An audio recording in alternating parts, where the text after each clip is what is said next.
Shamoun just got completely destroyed by a Muslim woman in a debate about Jesus.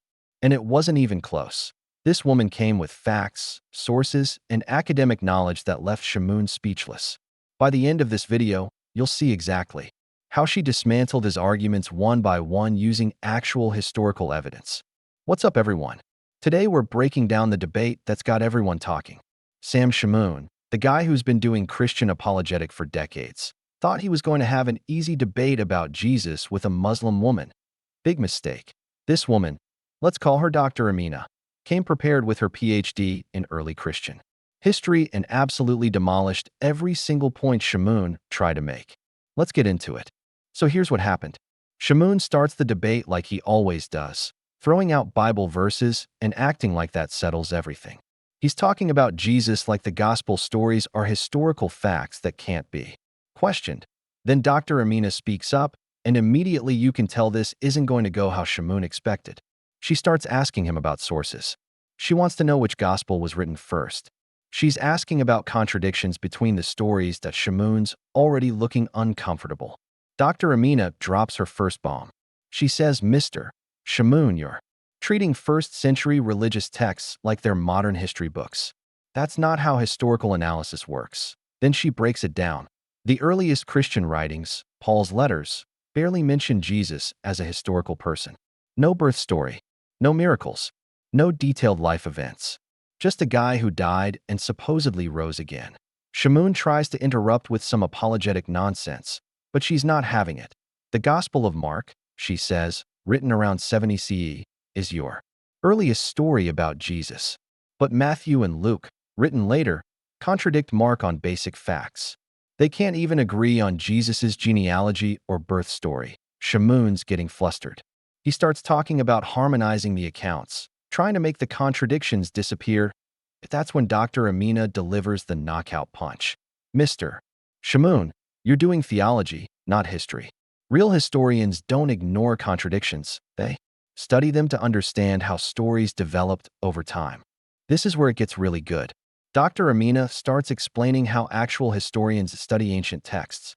She's using terms like source criticism and textual analysis, stuff Shamoun clearly doesn't understand. She explains that the Gospels weren't written by eyewitnesses. Mark was written 40 years after Jesus supposedly died. Matthew and Luke copied from Mark and added their own stories. John's Gospel is completely different from the others. These aren't independent historical accounts, she says. They're theological documents written by people who never met Jesus. Shamoun tries to bring up early church fathers and tradition. Dr. Amina shuts that down too. Church fathers from the 2nd and 3rd centuries? They're even further removed from any historical Jesus. They're just repeating stories that had already been changed and embellished for decades. You can see Shamoun realizing he's in way over his head. This woman knows more about early Christianity than he does. Dr. Amina isn't done. She starts talking about what we can actually know historically about Jesus. If there was a historical Jesus, she says, he was probably a Jewish preacher who got executed by the Romans. Everything else, the miracles, the resurrection, the divine claims, that's all later theological development. Shamoun's getting desperate now. He starts talking about fulfilled prophecies and the uniqueness of Christianity. Dr. Amina just laughs.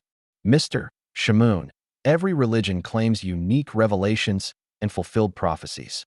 That's not historical evidence. That's religious belief. Then she delivers the final blow. The historical Jesus, if he existed, would barely recognize the religion that was built around him. What you're defending isn't history. It's 2,000 years of theological evolution. This debate matters because it shows the difference between academic scholarship and religious apologetic. Dr. Amina came with actual historical methods and evidence.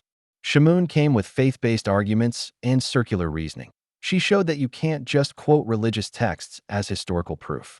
You need to understand when they were written, why they were written, and how they relate to other sources. Most importantly, she demonstrated that being a Muslim doesn't disqualify you from understanding Christian history.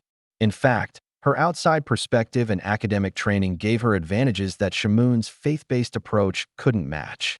Shamoun got absolutely destroyed in this debate, and it wasn't even close. Dr. Amina came prepared with facts, sources, and academic rigor. Shamoun came with the same old apologetic talking points that don't hold up under scholarly scrutiny. This is what happens when faith meets facts. The facts win every time. What did you think of this breakdown? Let me know in the comments. And make sure to subscribe for more content where we analyze religious debates and see who really knows what they're talking about.